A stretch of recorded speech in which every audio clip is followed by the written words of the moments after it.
Let's talk about another form of transport, though, planes, because we've got a warning now from aeroplanes after that Singapore Airlines problem where a man unfortunately died. A 73-year-old grandfather, Jeffrey Kitchen, who was British on his way to Singapore, died when the plane fell a few hundred feet in 4 seconds because of massive turbulence, clear air turbulence, they thought it was. The rule that now comes in, as we all think about what summer holidays we're going to be doing, you're going to have to wear your seatbelt constantly when you're on the plane. And of course, the worry for an awful lot of the plane staff and the stewards and stewardesses and the flight crew is how they can manage to convince people to stay in their seats with their seatbelts on. Let's talk right now to aviation expert and consultant Alex Macheras. Alex, very good morning to you.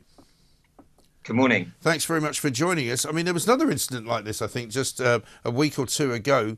Dublin Airport saying 6 passengers, 6 crew members on a Qatar Airways flight from Doha to Dublin were hurt after experienced turbulence over Turkey. So, I mean, it's a problem that's been around for a while, isn't it? Yeah, it's been around for a while. And, you know, the most important thing, I guess, that we can get across is that it is still incredibly rare. This is why it makes all these headlines, right? This is why it goes viral everywhere, because we have some 12,000 flights that operate a day globally, and all of them, thankfully, business as usual. Everything is fine, despite being, you know, covering much of the earth. Turbulence has always been around. Turbulence has always been something that pilots are very used to navigating around, or in some cases, you know, experiencing and encountering, knowing that it is no risk to the aircraft, but it is a risk to you and I if we're not strapped in and we're, you know, standing near the overhead locker that's open and suddenly we might bump our head. It's the risk to us as passengers. It's the aircraft and the flight itself is not in any danger. No, of course. And I mean, the difficult part for the crew really is how to convince people to keep their seatbelts on. I mean, I'm one of those people that if I'm sitting in a seat, I've just got the seatbelt on. I'm not one of those that takes it off. But I think a lot of people have been in the past.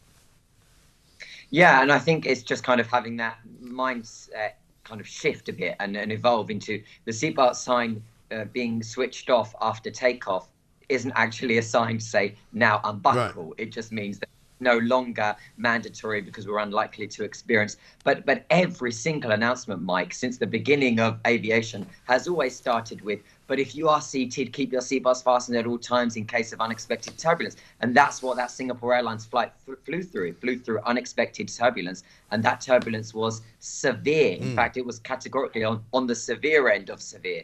So I think it's sensible if you're flying, you know, this summer, for example, once you've taken off and you're climbing and the seatbelt sign is switched off, what I tend to do is just loosen it a bit. Right. But I do keep it on, but it's loose enough to know that I can't feel it. I don't feel like, you know, you're being strapped in. And stay seated as much as you can, because, you know, these things can happen, but they are thankfully rare. Well, indeed. I mean, the problem, I think, with that Singapore Airlines flight as well was it happened while breakfast was being delivered, if you like, by the crew. Everyone had been asleep. It was a long flight. You know, suddenly the people were waking up and waking up to being given trays of things to be put in front of them. And so inevitably there were people moving around the cabin, and all of it just started to go flying. And a lot of people were injured more by the stuff that was flying around than anything else. Well, it was that. It was really anything that was loose, be it a passenger or a food cart, a tray, you know, items from the galley. That's what posed the real risk. And also, just some perspective, right? This was over the Bay of Bengal. This is an area that is known for turbulence, known for rough weather. We are really lucky that across Europe, we don't really get anywhere near to the area of severe turbulence. You know, there are some parts of Europe that you can get moderate turbulence for a few seconds and the sign will be switched on, the crew will be told to sit down. But on the whole, we really do have smoother skies across the continent. Yeah, absolutely right. I don't know if you've seen this other story this morning, Alex, which is about flying and drinking. It's a study that's come out today. I think I'm just trying to see where it's come from. I can't see where it's come from, but never mind. They're basically saying that research has been done that says that if you're flying, particularly on a long-haul flight, the amount of oxygen in your blood is already sort of less than there perhaps should be. So if you drink quite a lot on that flight, it might be dangerous for you. I mean, I've noticed that there's been a sort of a general cutback, I suppose you might say, in drinking on planes. I mean, because I'm old enough to remember what it was like in the 80s, I'm afraid, where if you went on a long-haul flight, I mean, people just got completely lashed because they thought that was the best way to travel. I mean, it's going to turn out probably that they're going to stop serving alcohol at this rate, isn't it? I think they're always going to keep alcohol just because of, for example, on the low cost side, it makes more money than what you paid for the actual fare. Right. And for the legacy side, so those long haul flights, it is an expectation.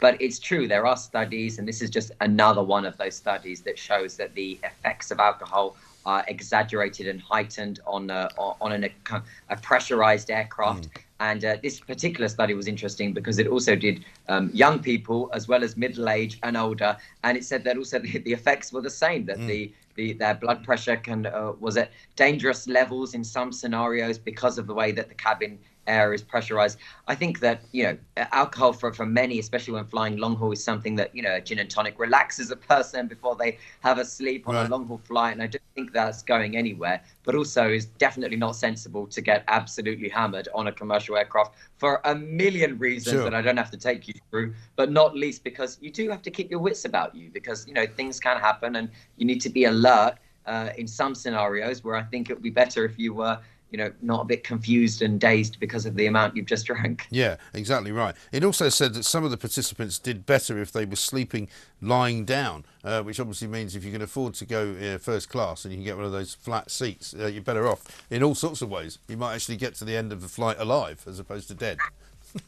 And an interesting anecdote, but I always find that on the aircraft that I travel on that have got onboard bars and lounges, I never see a drunk person. No. But if I fly Ryanair before 7 a.m., half the aircraft is drunk. So, yeah, that is an interesting thing. Well, I'm going to vote for those bars on planes. I think it's a good idea, but they seem to be doing away with them. Alex, good to talk to you. Thank you very much